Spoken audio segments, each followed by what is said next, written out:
Hey everyone, welcome to Marketing for Designers podcast. I'm your host, Masha Coyne, a messaging strategist and a copywriter for the interior design industry.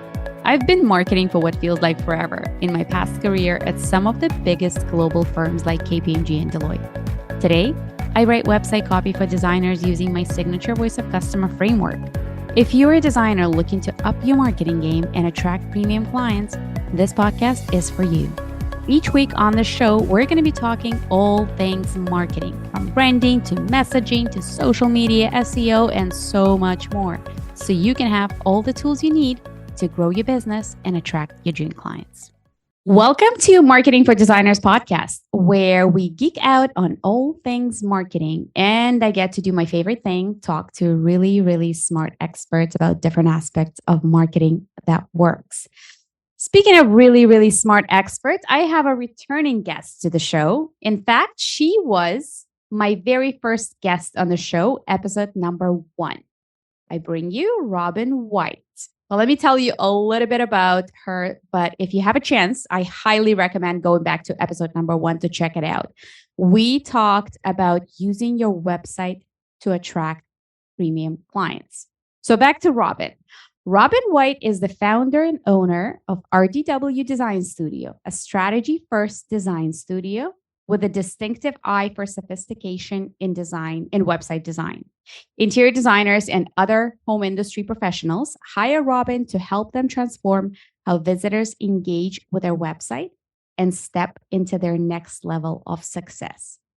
As the vice president of the Manhattan location of an international art gallery, she spent 10 years serving discerning clients in the luxury sector.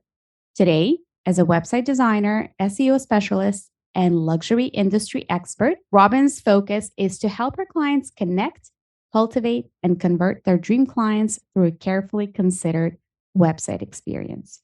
Her website design and targeted SEO solutions allow her clients to stop chasing their ideal clientele and start attracting them.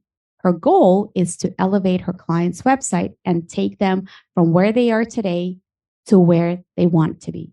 Robyn, welcome back to the show. Thank you, Masha. It's so great to be here again. I know. I'm so excited. Like this is, that was back in February, I think, where we recorded our very first one. So this has been a while. And I'm very excited that we're talking about the two things that you really, really specialize in, website design and now SEO. And I feel like obviously they're connected. So it's going to be awesome. Absolutely connected. Yeah. Super excited to talk about SEO with you. Very nice. Okay. Well, I love talking about SEO. And here's why. I have to tell you the story, but I listened to another podcast this morning where the topic was effective versus efficient marketing. And the subject matter expert, whose name, of course, I can't remember right now, he was the guest on the show. And he said, the way to tell if your marketing is effective is if it's actually going to move the needle.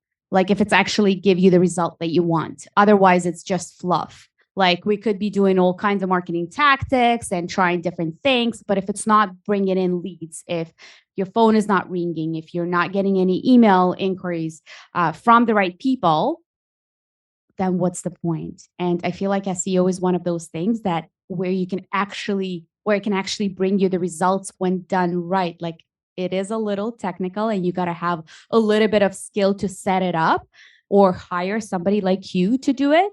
But once you do, you can get your phone ringing. What do you think about that? I totally agree. And I love what he said, and I love what you're saying. And it does go back to how SEO is so completely related to your website, because what SEO can do is get visitors to your site, but then the messaging on your website and the design of your website really needs to do the heavy lifting to take those visitors on a journey from curiosity to conversion.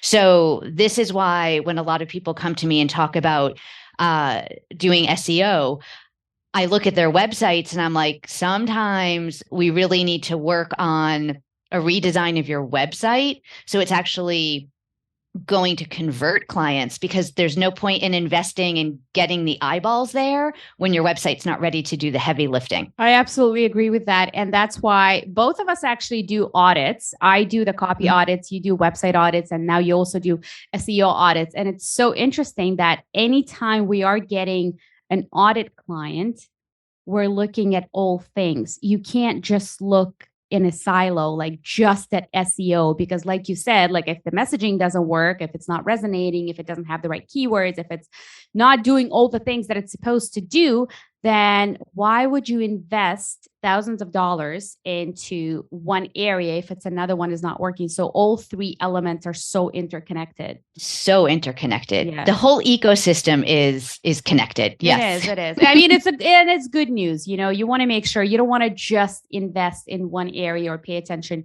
to one area. Everything has to work. So, and that's why we're here talking about SEO, because SEO kind of touches all the things. It touches the messaging, it touches the design, the website design, and everything. So why don't we take a step back and I feel like people know what SEO is, but I feel like it could be helpful to some people to just give them a bit of a refresher. What is SEO? Yeah, I always like to start with just a really simple definition because it's a bit of a buzzword now, SEO, and a lot of people don't really know exactly what it is. So really, basically, it stands for search engine optimization. And in simple terms, it's both the art and science of getting your website found in the free or organic spaces of search engines like Google, Bing, and Yahoo.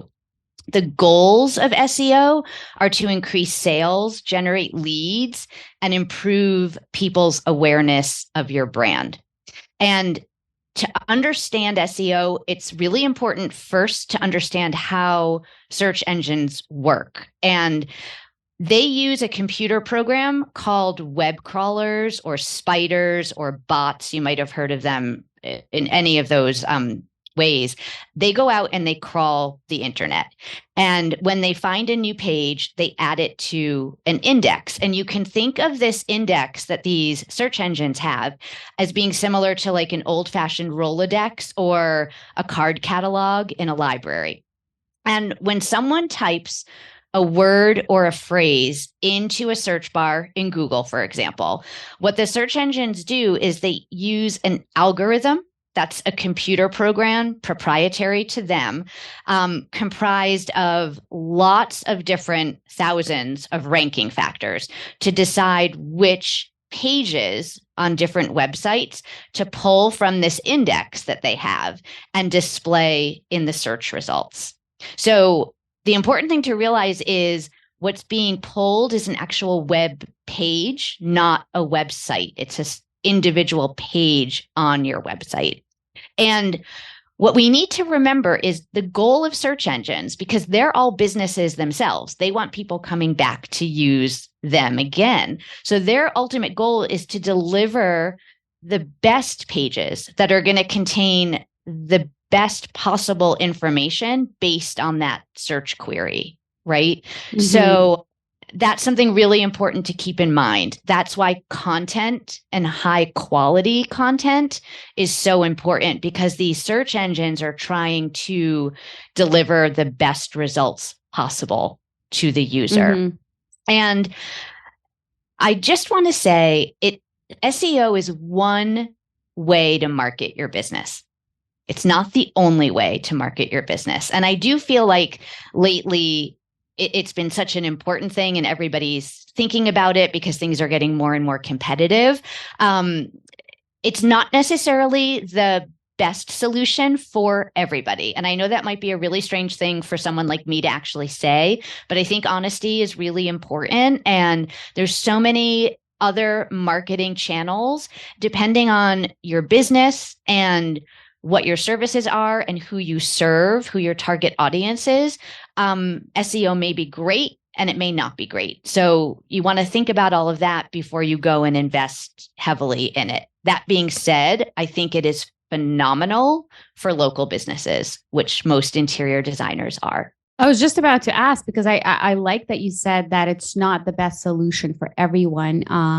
How do you know if SEO is where I should be investing, if this is the right thing for my business? And, I'm sure that interior designers that are listening, they're inundated with all kinds of different advice from different marketing experts. You should be doing this and Reels and TikTok and, Google ads, Facebook ads, all kinds of things. And SEO obviously is one of those things that's kind of been pitched to them. Mhm. Like, how do they know if this is the right area to pay attention to? Right. So I'll use a luxury client as an example.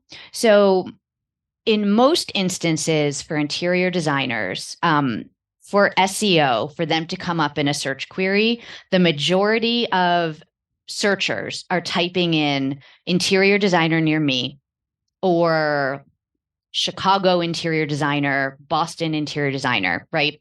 They're doing a local search. So you want to think, is your target audience the kind of person who is turning to the internet to find the service that you're providing?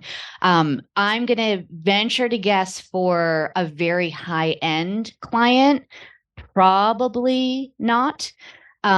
So if if that's your target audience, that very high-end premium client, then I'm not sure investing in SEO is really the best thing for you.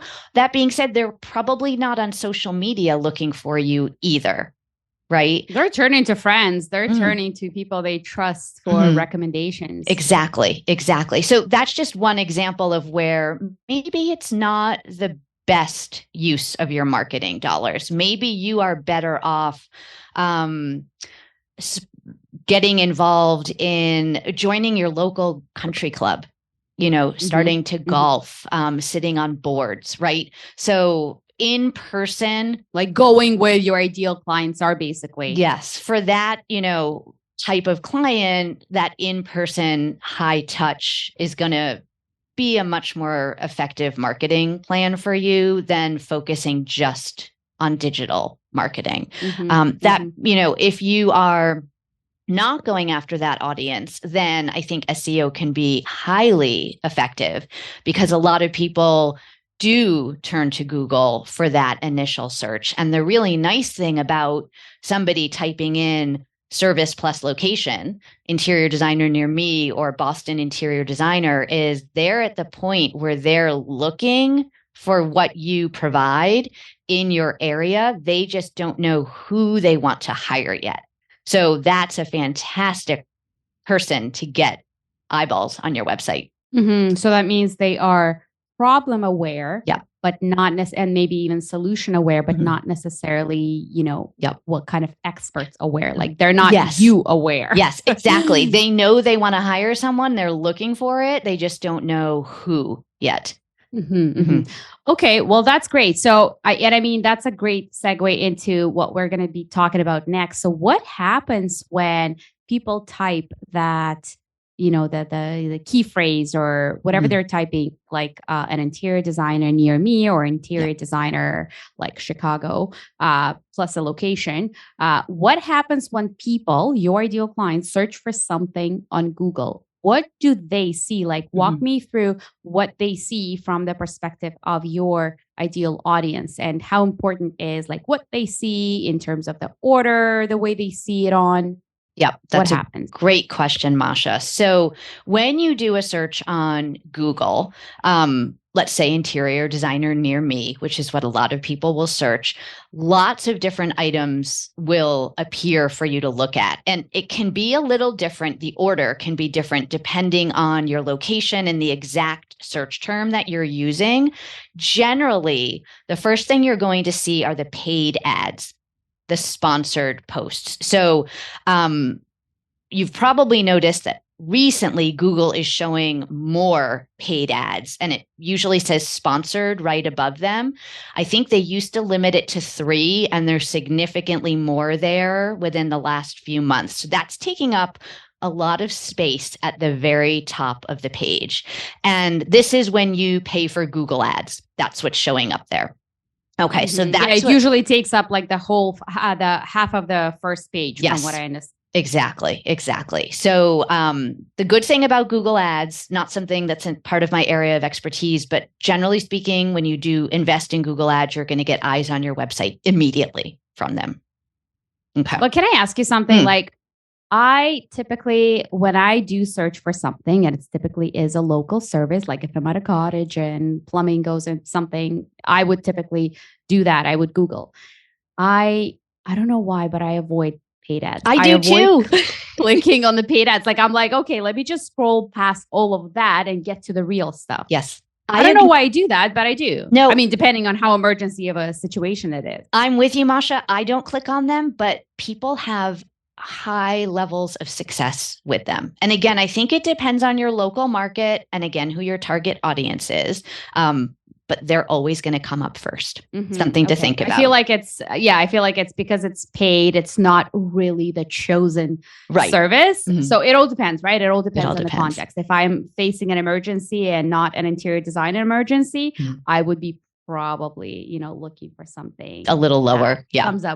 Comes up a little bit more organically. Yes. So I'm glad we're aligned there. But okay, so what happens next? So first we see all the paid and sponsored ads. Then next comes what's called the 3-pack or the local pack. So you'll probably have seen this. There'll be a map on the right and then 3 business names on the left.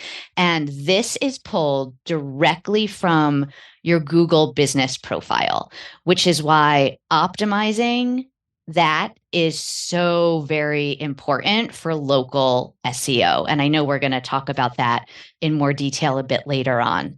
That is an area where I do think a lot of people look. So very important. And that's a truly organic search result, right? That is pulled from your Google business profile. So it is not related to your website. It's only related to your Google business profile. And it's based on a couple of factors. The number one factor is proximity to the searcher. So again, if we just use like Chicago interior designer, for example, somebody who has their business address listed and it's closest to what Google considers the center of town might be served before somebody who is a bit further from the center of town. So your location is incredibly important there. I mean, I can see how it's very important to interior designers, but for people that, let's say, work out of homes, would you still recommend listing your home address there? Well, that is personal preference. I work out of my home. I do not list my home address. It's like a self-serving question. Yes. It's more relevant to us. It's really, and no, there's a lot of interior designers who are local businesses. Like you and I serve, people across the country, right? Whereas they're truly a local business, but they may still work out of their home and not want to show that address. So what you have to realize is if you make that choice not to show your address, to hide it and set a service area, whether you actually get to be one that's shown in that 3-pack or local pack is going to depend on everyone else in your area. If they all have a service area set and no physical address, you have a chance of showing up there. If more of them have an actual physical address, you will not show up there because Google's going to serve the physical address before they're going to serve a service area. Very interesting. So I'm hearing a couple of factors. I'm hearing the address, I'm hearing the service area, which I'm sure you're going to talk about in terms of like, how do you actually set up a Google business profile? And then proximity to the searcher. Yes. These are all the important factors that are going to determine if I show up in that 3-pack. I mean, 3-pack, that's not a lot of space. No. That's like 3 spots, right? Yes. And you can click on it and see more, but being one of those 3 is obviously a really great thing to be. So yeah. Okay. Good. Is there anything else that's important when we're talking about the order of things? How things show up in the search results? Yeah. So after that 3-pack, some people may see a people also ask section. And that's going to show questions that relate to the search query. So there'll be a drop down where you can see answers. So if you're doing interior designer near me, there might be a people also ask question, how much do interior designers cost, for example? Do interior designers go to school? Things like that could be showing up in the people also ask. And you can keep opening up the drop downs to see more and more questions and answers, things like that. So that section will often come up next. And then after that, you're finally going to see the organic search results. That is what SEO is focusing on. That is where the web pages are showing up. And these are based on how your website is optimized for a certain keyword phrase. And then finally, after that, you'll probably see some more ads, more sponsored posts, followed by people also search for. Yep. I like that. So lots of, I love the first page of the search results. It like comprises of all the different things, and it's all, I would say, well, correct me if I'm wrong, like somewhat within your control. So in order for you to show up on that page or in any of those spots, whether it's people also ask, like I feel like when you brought up people also ask, that's like you want to make sure that you have like an FAQ section on your website, right? Yes. Or like a blog that speaks to that, or something somewhere like a section in one of your core pages that addresses those things, and you increase your chances to show up in those people also ask section. The people also ask, that is why FAQ sections are so important on websites. And because if you can get your question from an FAQ to show up in people also ask, that's fantastic visibility for you. Now, the thing is, oftentimes, if we're doing an FAQ section on our services page, for example, it's very specific to our own business, not general enough that it might be something that Google might pull for people also ask. However, a really great place to try to get those questions in is maybe in a blog post where you can be a bit more general. I like that. Yep. I like that. Yep. Okay, cool. So let's go back to organic search results and let's talk about where SEO can actually, where you can do something as far as SEO is concerned and really make sure that you're showing up there. So Google Business Profile. Yeah. I don't know if everybody has a Google Business Profile. Right. So, you've explained why they should have it, obviously. Yeah. But maybe like get us talking in terms of how do we get started, or if we do have it, how do we make sure that it's actually effective and we have all the right things selected there and articulated? Yep. Great question. So this is so important because this is how you're showing up in that 3-pack local pack by the map, right? So Google Business Profile is free. Every interior designer should have one. Any business that has a physical location or serves a geographic area can benefit from local SEO. And the best way to get your website in front of people in your area is to focus on local SEO. And Google Business Profile is a big, I can't emphasize enough, big part of that. The 3 main factors that Google is using when they're deciding who to pull for that 3-pack is relevance. So how closely related to a Google Business Profile result is the words that a searcher is using, right? So like if they're looking for an interior designer, then you better make sure that's in it states that you're in your business. Exactly. Yeah. Exactly. Okay. Then they're looking for distance. So how far Google believes a user is from a business when they search. And then they're looking at prominence. So how important Google thinks a business is to its potential customers. Those are the 3 things that Google is looking at. And then they're displaying the local pack results, like we talked about next to the map. What you really want to do is set it up and then fill it out and optimize it to the fullest. So first, you want to complete all of the sections. There's a lot of different sections. Don't skip any of them. It may be a given for me to say, don't skip any of them, but there are so many profiles out there that I see that just haven't filled out everything.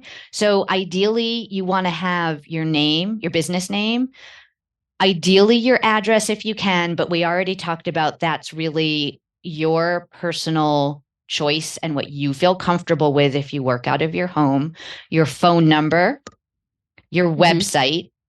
You want to fill out a description of your business. And here you want to make sure that you're using interior designer and your primary location in that description.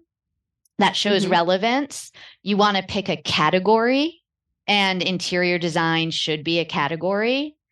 And then there's also something called attributes, where you can go through and select different attributes. So if you have a storefront, do you have free Wi-Fi? Are you women owned? Things like that. So you want to do that part as well. And then something that is super duper important is having consistent NAP, name, address, phone number, across all platforms on the internet. So the address and the phone number that you have on your Google business profile, you want to have listed identically any place else you're listed on the internet. So on your website, on Yelp, on Bark, on any other listing that you've got out there. And I know this is going to be really, really silly to say, but if you are listed, if your address is 1 Main Street and you abbreviate street to ST, keep it ST everywhere. Don't write street in some places and ST in other places, because Google looks at all of your listings and they're looking at your NAP, your name, address, phone number, and they want to see it listed exactly the same everywhere. And again, remember, this is a computer. These are bots. So it's not like it's a human looking at it and we know the difference between street and ST. So you got to be literal with that. Literal. And I know that sounds really silly, but it's really, really important. And something else that's important is ideally having a local phone number with a local area code. So if you used to live in Chicago and you moved to Boston, ideally you want to have a Boston area code, not a Chicago area code. Google can kind of see that as well, right? It's just proof to Google that you are a local business, right? That consistency everywhere is just very important. Going back to attributes that I mentioned a little while ago, they're important because they add extra details about your business to the listing, and they help potential customers see some of your features and amenities, things like that. So you just want to make sure you select any of them that apply. They have an area where you can add products. Now, I know most interior designers are not selling products, but what you can put there are your services. Yep. So you can actually have a section there. It's called products, but you can itemize out your different services. So if like kitchen design, bathroom design, like specific or e-design, whatever it is. You could full service design, e-design, color consultations. Yeah, you can break out your services there. And they give you a place within each one to add a link. So you can link back to that page on your website that talks about that service. Yep. So you want to fill that out. You can show before and after photos in the service sections, or really nicely polished photos of the after, whatever it is, but you can really stand out from the competition by taking advantage of that section. Yeah, I feel like a lot of people are not utilizing everything. Anytime we're registering for something, whatever it is, and that not necessarily has to do with the Google business profile, but we tend to do the bare minimum, like the description, the contact information, and that's it. But there's so many things from what you're describing that Google or the bots pay attention to and kind of help in pulling your website in the search results. Yes, exactly. You want to add images. There's a place where you can upload photos, put in your high quality, beautiful images of your work, add 10 a week.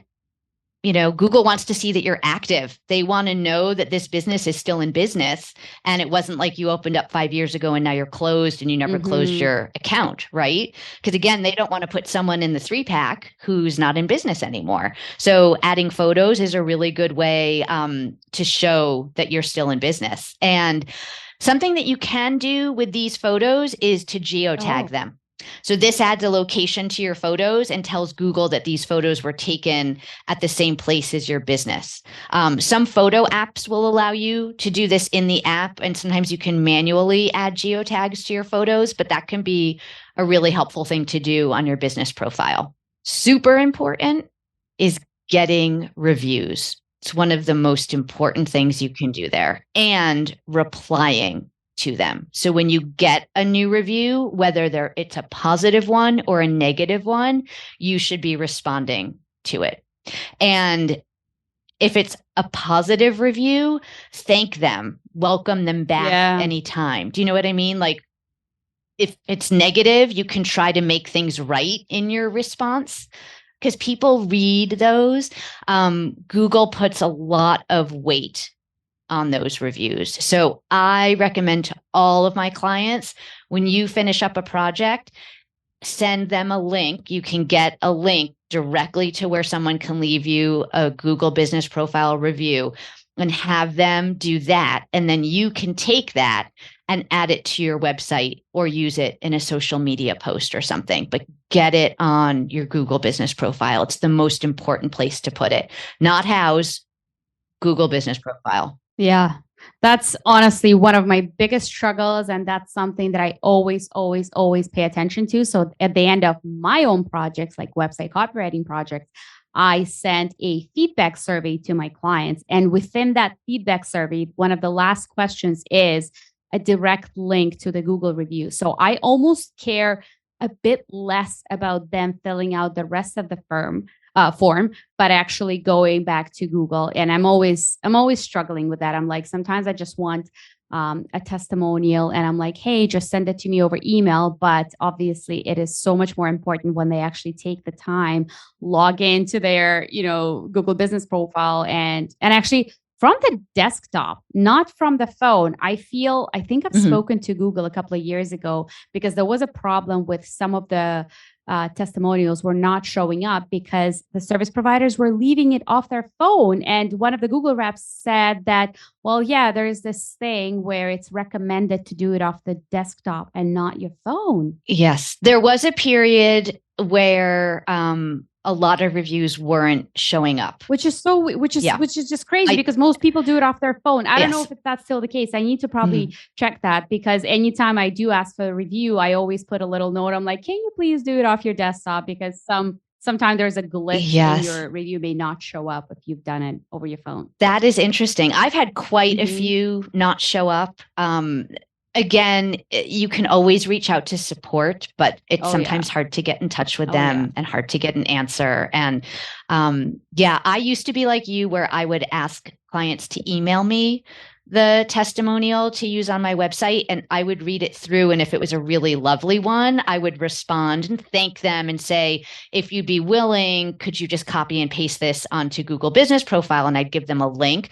But now I'm not doing that, because I feel like that's an extra step. It's extra work for them. And I want it to be as simple as possible. And I can copy and paste it off of Google Business Profile. So making sure that you ask them from the get-go to fill it out on Google rather than through the email. Yeah, it's a good idea. No, Google reviews is everything. That's what I've been doing. We are looking for service providers or experts, I'm always constantly looking through reviews. Like, what do people actually say? Like when I'm looking for a doctor or a specialist on something, that's probably one of the first places where I would go to see, what do actually people say about working with this provider? It's so important, because, the thing is, on your website, you're only going to put really good testimonials, and on social media, but there you can't put the testimonial it's there. Unfiltered. Your client has to put it there. It's unfiltered. It's honest. Exactly. Like Just a couple of other things to do to optimize your business profile. There's a Q&A section. You can actually fill out questions and answers there. Oh, I didn't know that, actually. Yeah, it can be a little frequently asked questions area about your services.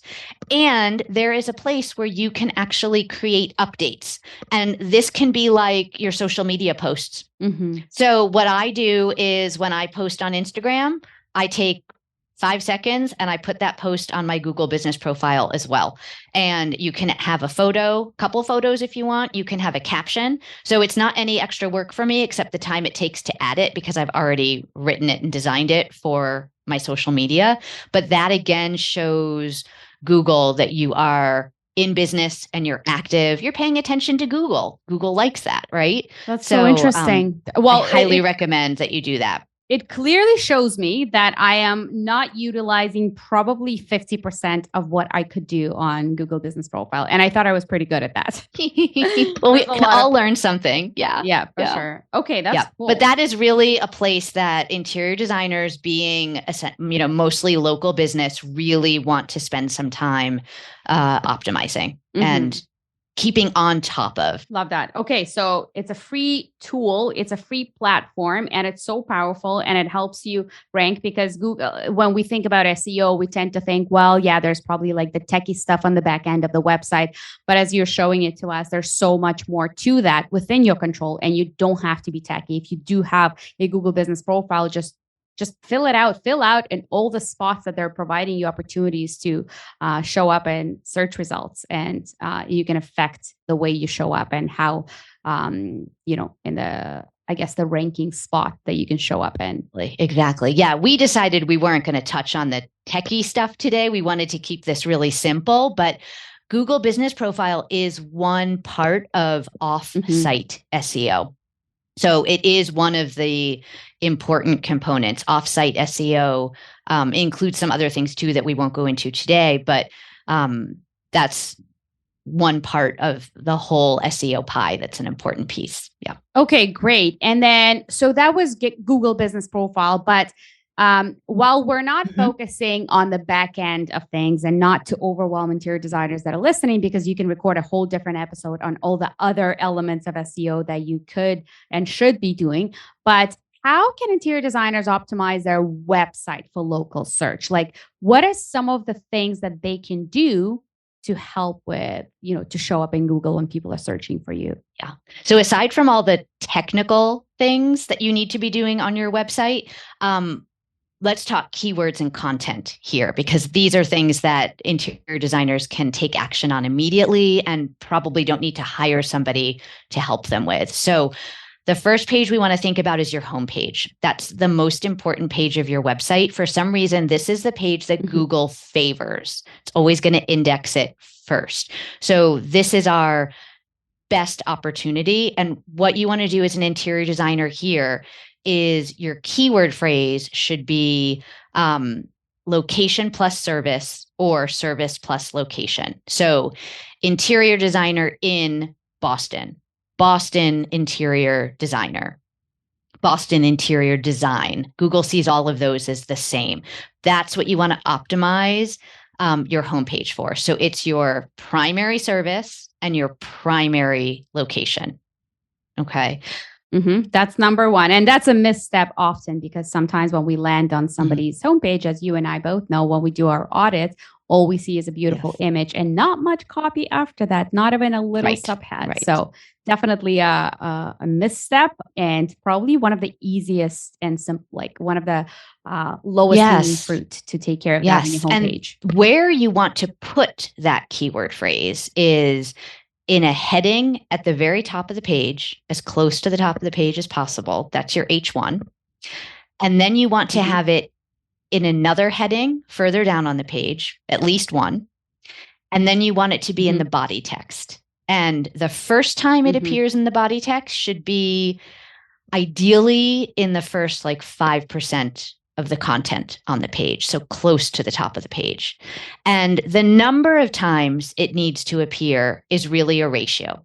So if you have 1,000 words on your homepage, the keyword phrase should appear more times than if you have 300 words on your homepage. Does that make sense? So we don't want to have it there 8 times if you have 300 words, because that's going to be like keyword stuffing, right? It is. And that's what people used to do back in the day. And now Google is way too smart to, and it catches on to that. So you shouldn't be doing that. But what I just want to clarify what you were talking about when you said H1, because I know when I submit my website copy to my clients I usually submit it with SEO information, like at the top of the page, I have, this is your keyword, this is your H1, this is your H2.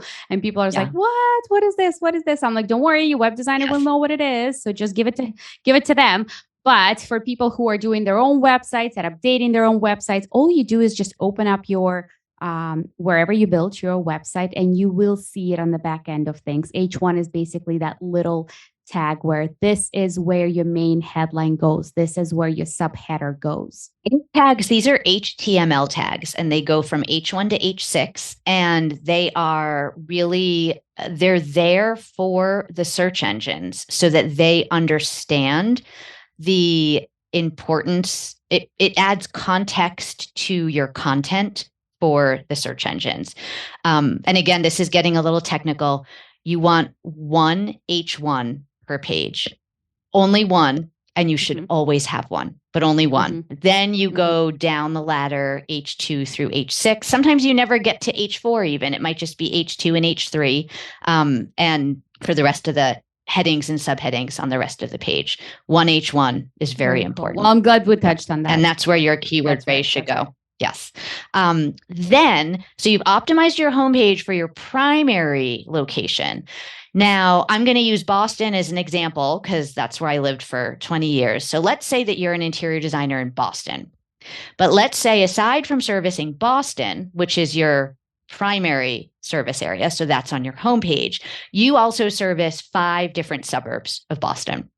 What I recommend doing is designing what I call location pages. So let's just say you service Brookline, Newton, Weston, Cambridge, and Wayland. You would want to have 5 location pages, one for each of the suburbs that you service. So there would be a Cambridge interior designer, Brookline interior designer, and so forth and so on. These are pages that you are building out on your website purely for search engines. These are not for the visitor necessarily to your website. So you don't have to add them to your menu, your main menu at the top of the page, but these pages should be linked to from a section on your homepage. And the reason I say that is that's called internal linking. It's another aspect of SEO. And those bots or spiders that we talked about early on, they use internal linking to get to different pages and index different pages. So create a pretty section on your homepage, put up a background, an image of your work as a background, and you would be able to wordsmith this, Masha, but you know, I proudly service clients in the following, towns or cities, list them out and make those each a clickable link that goes to that location page. And what these location pages will do when somebody types in interior designer in Boston, hopefully your homepage gets served in the search results. When somebody searches interior designer Cambridge, that location page gets served. So that person is going to enter your website through that location page. So it can almost mimic what your homepage looks like, but we want to optimize it for Cambridge interior designer. Basically make it an area specific. And then I know not a lot of people do that. A lot of local service providers like trades, a lot of them do that. For example, in the footer, they would list all the locations because, like, for example, I live in Toronto. That's quite a big city. Not everybody will type Toronto interior designer. A lot of people would search the actual neighborhood, like Richmond Hill interior designer, Mississauga interior designer, Oakville interior designer. That's why it's so super critical to have a page per not for every single location, but at least for the ones where, you actually want to work with clients. Like if it's a really nice neighborhood and you would love to serve clients in that neighborhood, create a page there and then link from your homepage. That's basically what you're saying. Yes, exactly. And then the other way that you can optimize, one of the other ways you can optimize your website for local search is through your blog. Blogging is really important. And this is a place where you can strategically think about topics that you're blogging about that would help you appear in local searches. So just to give one example, you could think about where somebody who's looking for an interior designer would be one step before they might hire you. So Can you give me an example? yes. So you and I know, because we work with interior designers, that this should be done in conjunction. But your regular person who doesn't know much about the interior design industry might potentially look to hire a general contractor before they hire an interior designer, right? Yes. So they might be searching for general contractors near me, general contractors in Boston.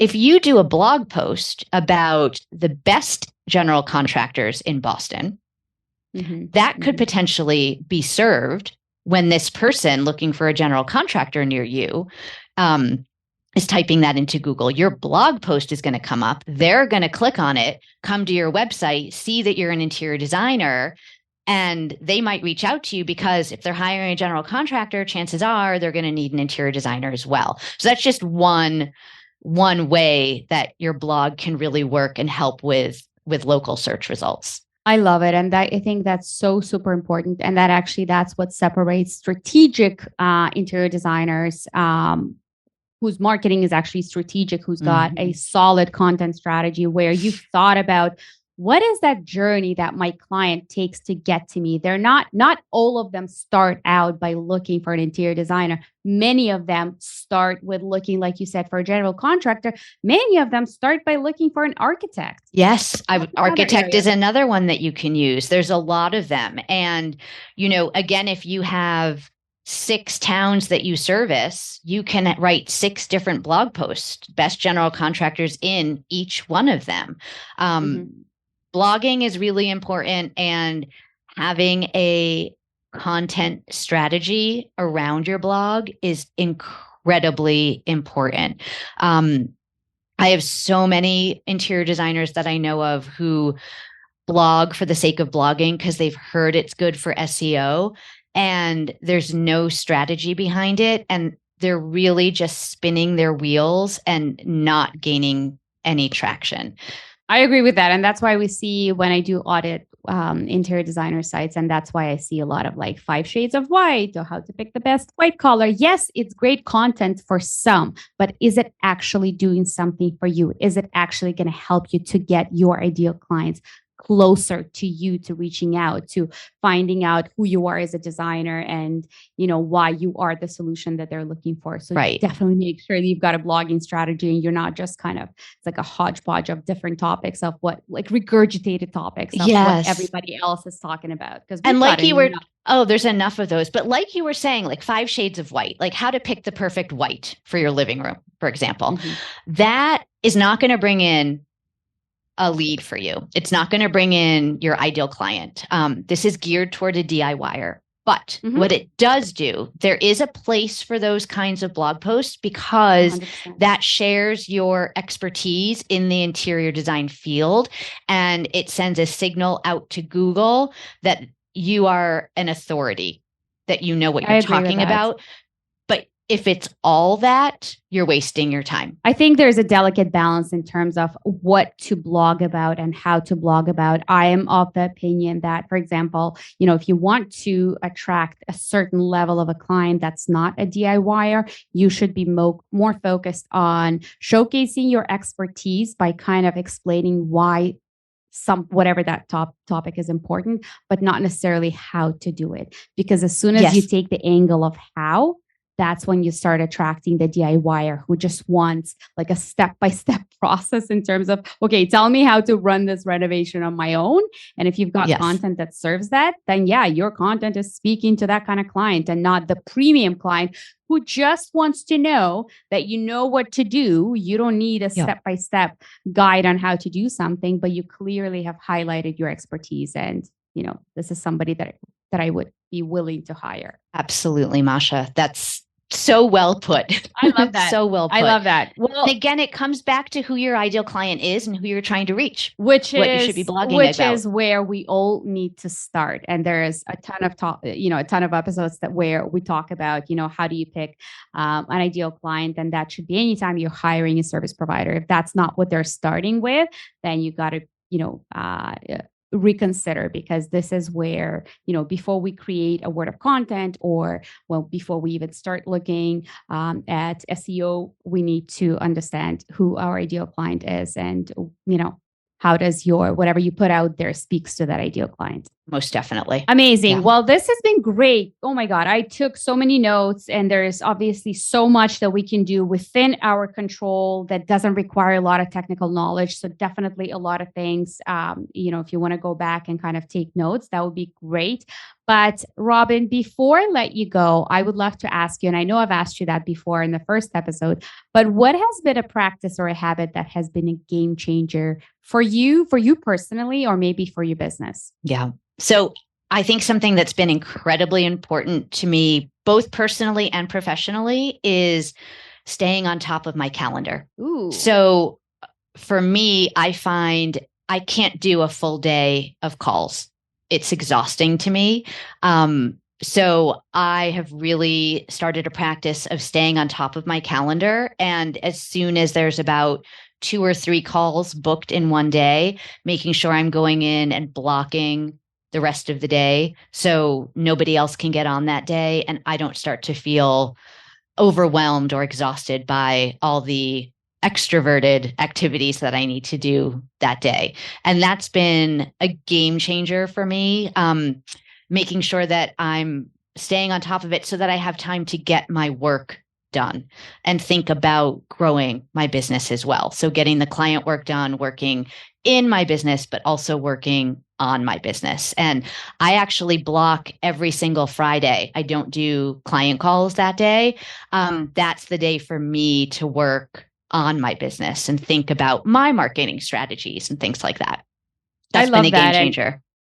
Both of us do the Fridays, and I know we've made an exception for each other before, yes, where we would meet on Fridays. Yes. But definitely that has been an effective tactic. Yes. Blocking calendar and not like doing constant context switching between the different things and overwhelming yourself to the point where you can't function or be creative. So that's awesome. Thank you so much for sharing that. So Robyn, where can people find you if they want to work with you or learn more about your services? Oh, sure. The best place is my website, which is rdwdesignstudio.com. And then I'm very active on Instagram, which is RDW Design Studio. And I post tips there all the time, SEO tips, web design tips, things like that. So definitely give me a follow there if you want to. Amazing. I hope our listeners will go ahead and do that. And Robyn, thanks again for coming on the podcast and sharing so much relevant and important and interesting information about SEO that can actually move the needle on your marketing. Thank you for having me, Masha. It was a pleasure. Thank you.